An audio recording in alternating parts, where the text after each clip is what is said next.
Azizlar, hozir men Instagramda bir vrachni, doktorni isiriqni yaxshi emasligi haqida gapirgan gapini ishonmasligi haqida eshitib qoldim.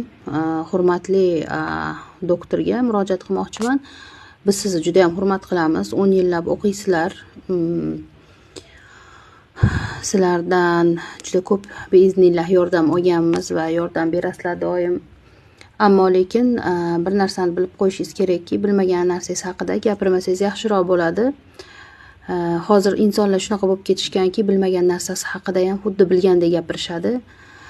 Agar siz lor shifokori bo'lsangiz yoki siz allergolog bo'ladigan bo'lsangiz, isiriq albatta insonlarga zararli tomonlari ham bor. Hamma yo'ni Alloh taolo zarari va foydasi bilan yaratgan. Agar siz bilmasangiz, iltimos gapirmang bu haqida, qaytib eshitmaylik iltimos. Va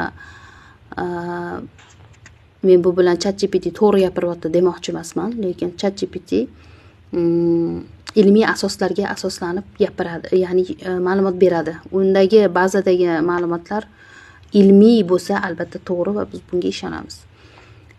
Va o'zbek xalqi anchadan beri isiriqdan foydalanib kelgan. Men ham isiriqni yoqtirmasdim to'g'risi hidini. Lekin birinchi farzandimni ko'rganimdan keyin uyda chilla chiqargani kelamiz. Biz 40 kunlikda onajonlarimiz qarab farzandlarimizga yordam beradi.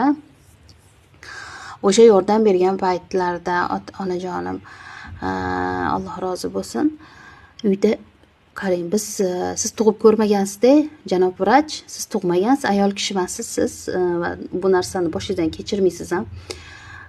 Va o'zim boshimdan o'tgan narsani aytyapman. O'sha payt qarang, biz tuqqandan keyin ayol kishi hamma yo'g'i teshilib qoladi degan gap bo'ladi.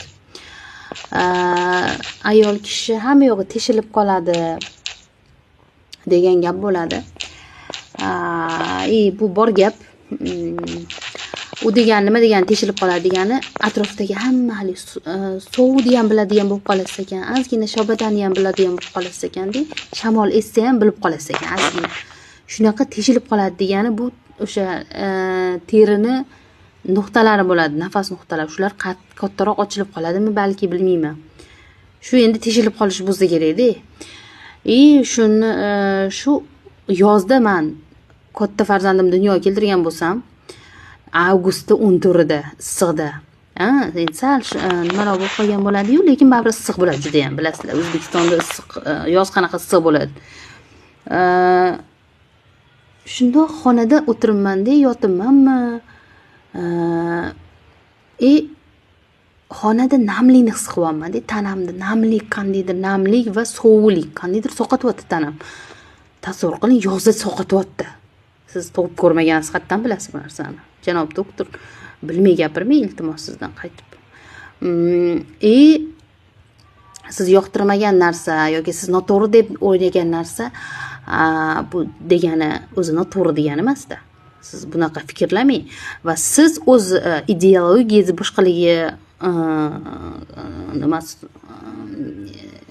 nima kiritmang bu narsalarni. Siz o'zingiz shunaqa deb ishonsangiz, demak, bu degani to'g'ri degani emas, ishonmayman deb chiqarib gapirishingiz yaxshi emas. Va o'sha paytda onamlar isiriq tutatdilar. Shunday isiriq tutatdilar, xonani tasavvur qiling, 5 minut bo'lmadi. Mana tuqqan ayollarga men maslahat beraman, buni sinab ko'ringlar. 5 minut bo'lmadi, haligi xonanidagi zax narsa yo'qoldi, ishonasizmi? Zaxlik, sovuqlik yo'qoldi. Tanam so'qotishni o'rniga tanamda boshqacha narsa, issiqlik, iliqlik, o'z yoqimli narsalar xonada paydo bo'lishni boshladi. Men shunda energiyani his qilish boshladim-da. Shuning uchun azizlar, bilmagan narsalarni gapirmanglar, iltimos. Va o'zbek xalqini bilgan narsalarini yerga urmanglar, chunki o'zbek xalqi juda ham ko'p narsalarni yaxshi biladi. ahmoq emas o'zbek xalqi. Bekorga qilmaydi ishtimani. Siz o'ylamang, siz doktor bo'lib qolgan bo'lsangiz, ximiyani yaxshi bilgan bo'lsangiz, biologiyani yaxshi bilgan bo'lsangiz, yana ham o'simliklarni ko'proq o'rganishingizni men sizga tavsiya qilgan bo'lardim. Va Ibn Sino hazratlarini ham ko'p ilmlaridan oling va yana ham yaxshi bo'ladi inshaalloh taala. Assalomu alaykum va rahmatulloh.